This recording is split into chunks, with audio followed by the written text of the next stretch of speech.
T'as 5 minutes? Devinez sur quoi porte le conte cette fois-ci.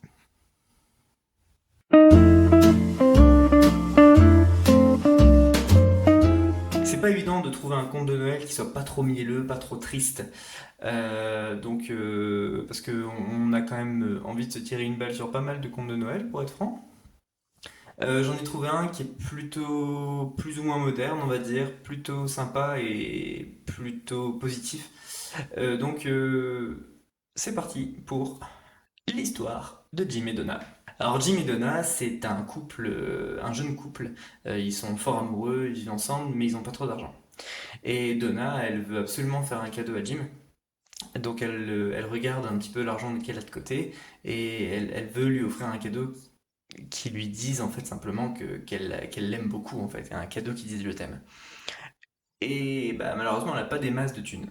Alors elle va dans la rue et Donna, sa vraie richesse, ce sont ses cheveux. Elle a des très beaux cheveux. Alors on est à une époque un peu Charles Dickens, hein. Euh, et ses cheveux, elle rentre dans une boutique et elle va les vendre. Donc elle a des cheveux qui sont derrière très courts par la suite. Et elle va réussir à avoir assez d'argent pour offrir un bracelet pour le cadran de montre de Jim.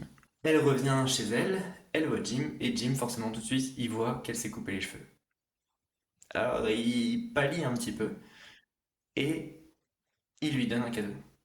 Donc, elle ouvre, et c'est un peigne pour ses cheveux, parce qu'il sait qu'elle adorait ses cheveux. Et en fait, elle lui annonce que c'est hyper gentil, mais qu'effectivement, elle les a vendus pour ce cadeau. Donc, elle lui offre son cadeau à son tour, qui est ce bracelet pour son cadran de montre. Et là, il lui annonce qu'en fait, il a vendu son cadran de montre, sa montre, pour pouvoir acheter le peigne. Résultat, les cadeaux sont inutiles, mais il passe un excellent Noël parce que ce sont des cadeaux qui ont une vraie valeur, autant financière que sentimentale pour le coup, et ce sont des vrais cadeaux qui voulaient dire je t'aime. Et il passe un super Noël. Et je vous souhaite à mon tour de merveilleuses fêtes de fin d'année.